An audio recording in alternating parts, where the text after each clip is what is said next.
Hello friends, welcome to my channel కాకినాడలో మీ లక్ష్మి. ఎలా ఉన్నారు అందరూ? నేనైతే చాలా బాగున్నానండి. ఇవాళ అయితే ఆంధ్ర స్టైల్లో మీకు రొయ్యల బిర్యానీ చూపిస్తున్నాను. చాలా బాగుంటుంది, సూపర్ ఉంటుంది. ఈ వీడియో ఎక్కడ స్కిప్ చేయకుండా నా వీడియోని అయితే ఫుల్ వీడియో చూసేయండి, ఓకేనా? సో ఈరోజు అయితే ఈ ప్రాన్స్తోని బిర్యానీ చేస్తున్నామండి. ఫస్ట్ అయితే మొత్తం క్లీన్ చేసేసుకుని ప్రాన్స్ అన్ని కొంచెం పసుపు కొంచెం ఉప్పు వేసేసి ఇలా తీసుకున్న డ్రై అయిపోయిన తర్వాత ఇలా వస్తాయి. అప్పుడు మనం కొంచెం ఇందులో కరివేపాకు వేసుకుంటే కొంచెం ఈ ఫ్లేవర్ అది బాగుంటుంది.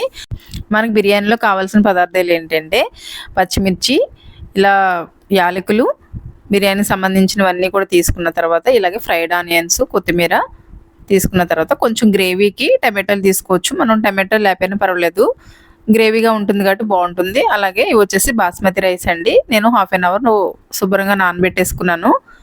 ఇలా మనం ఒకసారి గిన్నె తీసుకుని ఇందులోనే కొన్ని కావాల్సిన నేనైతే కేజీ రైస్ తీసుకున్నానండి. దీనికోసం మనం 2 లీటర్లు 3 లీటర్లు వాటర్, ఒక 3 లీటర్లు వాటర్ తీసుకుని ఫుల్గా తీసుకోవాలండి. వాటరు ఎక్కువ తీసుకుని దాంట్లోనే మనం సరిపడా సాల్ట్ వేసుకుని మరిగించుకోవాలి. దాంట్లోనే యాలకులు, బిర్యానీ సామాను కొన్ని తీసుకుని అందులో వేసుకోవడం వల్ల ఫ్లేవర్ వాటర్కి పడుతుంది.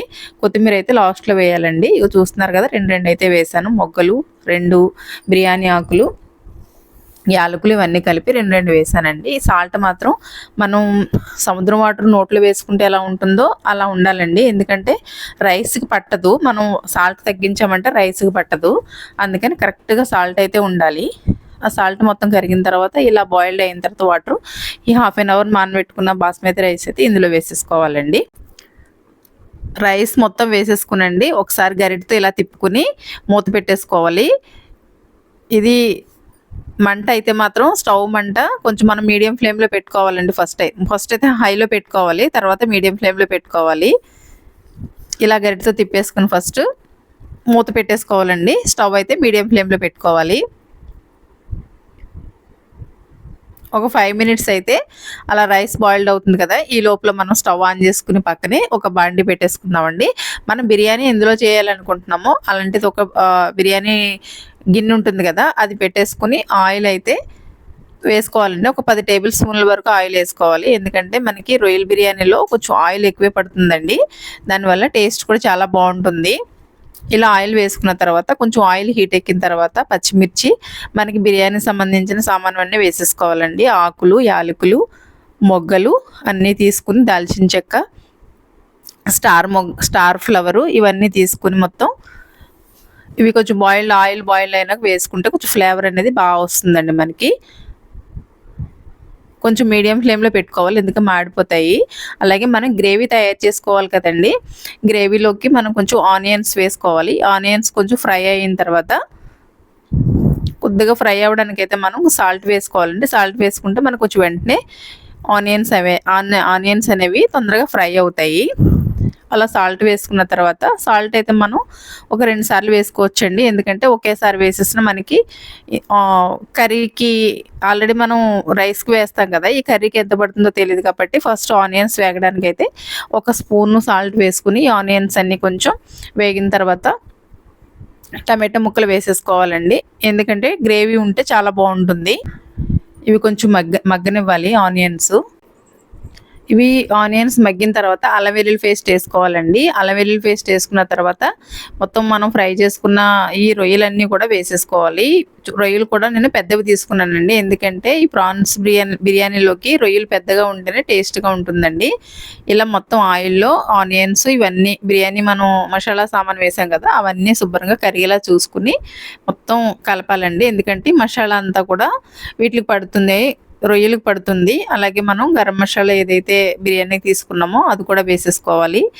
తర్వాత టమాటాలు వేసుకోవాలి. టమాటాలు వేసుకున్న తర్వాత మనకి కారం ఎంత కావాలో, కొంచెం ఫ్లేవర్ మనకి ఎక్కువ ఘాటుగా కావాలంటే కొంచెం ఎక్కువ వేసుకోవచ్చు కారం. ఆల్రెడీ మనం పచ్చిమిర్చి వేసాం కాబట్టి చూసుకుని నేనైతే 2-3 స్పూన్లు కారం అయితే వేసుకోవచ్చండి, బాగుంటుంది. ఎందుకంటే నేను కేజీ రైస్ తీసుకున్నాను కాబట్టి రొయ్యలు కూడా ఈక్వల్గా తీసుకున్నానండి. కేజీ రొయ్యలు తీసుకున్నాను. అలాగే ఫుల్గా మనం గరం మసాలా ఎక్కువ వేసుకుని బిర్యానీ ఫ్లేవర్ ఎక్కువ కావాలనుకున్న వాళ్ళు కొంచెం గరం మసాలా ఎక్కువ వేసుకోవచ్చు.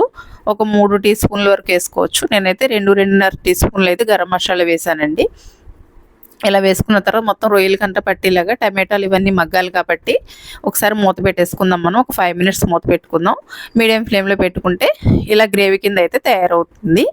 మనం ఇలా గ్రేవీకి సంబంధించి అన్ని వేసేసుకున్నాం కాబట్టి ఒక అర గ్లాస్ అయితే వాటర్ వేసుకోవడం వల్ల మనకి ఇంకా కొంచెం గ్రేవీ వస్తుంది. అలాగే ఈ టమాటాలన్నీ కూడా బాగా మగ్గుతాయండి. టేస్ట్ కూడా చాలా బాగుంటుంది. ఇవన్నీ వేసిన తర్వాత మనం ఈ మూత పెట్టేసుకుందాము. ఈ మగ్గిపోయిందండి. ఇలాగే రైస్ అయితే పక్కనే నేను స్టవ్ మీద పెట్టుకున్నాను కాబట్టి 70% రైస్ ఫస్ట్ అయితే ఉడికిన తర్వాత ఇవి పైన వేసేయాలండి. ఆల్రెడీ మనకి గ్రేవీ ఉంది కాబట్టి ఆ గ్రేవీతో ఉడుకుతుంది. అందుకని 70% రైస్ మాత్రమే ఉడకాలి. అవైతే ఒక 2 సార్లు ఒక 2 లేయర్స్ కింద అయితే మనం 70% ఉడికిన తర్వాత 2 లేయర్స్ వేయాలండి. అది మన స్టవ్ ఆన్లోనే ఉంటుంది కాబట్టి ప్రక్కనే మనకి నెక్స్ట్ది ఒక 85-90% ఉడికిన తర్వాత వేసుకోవచ్చు. అలాగే దీనిపైన ఫ్రైడ్ ఆనియన్స్ అండ్ జీడిపప్పు వేసుకొని కొంచెం నెయ్యి, లేదా నెయ్యి ఇష్టపడిన వాళ్ళు కొంచెం గానుగ నూనె పైన వేసేసుకుంటే ఆ ఆయిల్కి ఆ హీట్కి ఈ 70% రైస్ అనేది చక్కగా ఉడికిపోతుందండి. నెక్స్ట్ మనం అయితే 90% ఉడికిన రైస్ని మళ్ళీ ఇంకొక 2 లేయర్స్ కింద వేసేసుకోవచ్చు. ఇలా కనమ రైస్ని అయితే నేను 2-3 లేయర్స్ అయితే వేసేసానండి. ఇది మొత్తం బాగా గిన్నె అంతా చక్కగా సమానంగా పరుచుకుని అలాగే కొత్తిమీర మళ్ళీ జీడిపప్పు మనం వేసుకుంటే టేస్ట్ అయితే చాలా బాగుంటుందండి. ఆ ఫ్లేవర్ అంతా కూడా బాగా మగ్గుతుంది. మనం చాలామంది వాటర్లో బాయిల్ చేసేస్తారండి కొత్తిమీర పుదీనా ఇవన్నీ. అలా చేయడం వల్ల ఫ్లేవర్ అనేది చాలా వరకు పోతుంది, వాటర్లో పోతుంది. ఇలా పైన వేసుకోవడం వల్ల మొత్తం బిర్యానీ రైస్కి ఫ్లేవర్ పెట్టి చాలా టేస్ట్గా ఉంటుందండి. తర్వాత మొత్తం లేయర్ కింద వేసుకున్న తర్వాత రైస్ పైన మనకి నెయ్యి కానీ గానుగ నూనె కానీ ఒక 4 టీ స్పూన్స్ వరకు వేసుకుంటే ఆ ఫ్లేవర్ అనేది బిర్యానీకి చాలా బాగా పడుతుంది. ఇలా వేసుకున్న తర్వాత శుభ్రంగా మూత పెట్టేసుకుని మనం లో ఫ్లేమ్లో అయితే పెట్టుకోవాలండి. ఒక 15 మినిట్స్ ఇలా ఉంచేస్తే మన బిర్యానీ అనేది చక్కగా టేస్టీగా ఇలా రెడీ అయిపోతుందండి. చూస్తున్నారు కదా రైస్ కూడా ఎంత పొడి పొడిలాడుతూ వచ్చిందో. ఇలా గ్రేవీ కూడా కింద చాలా బాగా వచ్చిందండి. అలా గ్రేవీ ఉండడం వల్ల మనకి బిర్యానీ రైస్కి అనేది గ్రేవీ పట్టి ఆ బిర్యానీ ఫ్లేవర్ అనేది పట్టడం వల్ల బిర్యానీ చాలా టేస్ట్ అయితే ఉంటుందండి. చూస్తున్నారు కదా ఎంత బాగా వచ్చిందో పొడి పొడిలాడుతూ. అలాగే కింద గ్రేవీ ఉండడంతో మనకి కిందన ఆయిల్ కూడా పైన తేరుతుంది కాబట్టి రైస్కి అనేది చాలా బాగా పడుతుందండి. కొంచెం మనం ఇలా రైస్ అండ్ ఈ గ్రేవీ అంతా కలిసేలాగా కొంచెం అంటే గట్టిగా కలపకూడదండి. కలపడం వల్ల ఏంటంటే బిర్యానీ రైస్ అనేది ఇరిగిపోతుంది. జస్ట్ ఇలా బిర్యానీ అండ్ గ్రేవీ కూడా బిర్యానీ రైస్కి పట్టేలాగా లైట్గా తిప్పుకుంటే సరిపోతుందండి. ఈలోపు మనం బిర్యానీ ఎలా వచ్చిందో టేస్ట్ అయితే చూసేద్దాం. నేను ప్లేట్లో మీకు సర్వ్ చేసి చూపిస్తాను. బిర్యానీ అయితే చూస్తే మాత్రం నోరు ఊరిపోతుందండి. ఎందుకంటే మంచి కలర్ఫుల్గా అయితే ఉంది. టేస్ట్ కూడా ఎలా ఉందో మీకు చెప్పేస్తాను. ఇంకో చూస్తున్నారు కదా కింద మొత్తం అన్ని రొయ్యలు వేసాం కదా మనం. అందుకని కింద నుంచి మనం గరిటె పెట్టి తీసుకుంటే మనకి రొయ్యలు అనేవి ఇంకో చూడండి బయట కనిపిస్తున్నాయి కదా. అలా తీసుకుంటే మనకి రైస్ అండ్ రొయ్యలు కూడా బాగా వస్తాయి.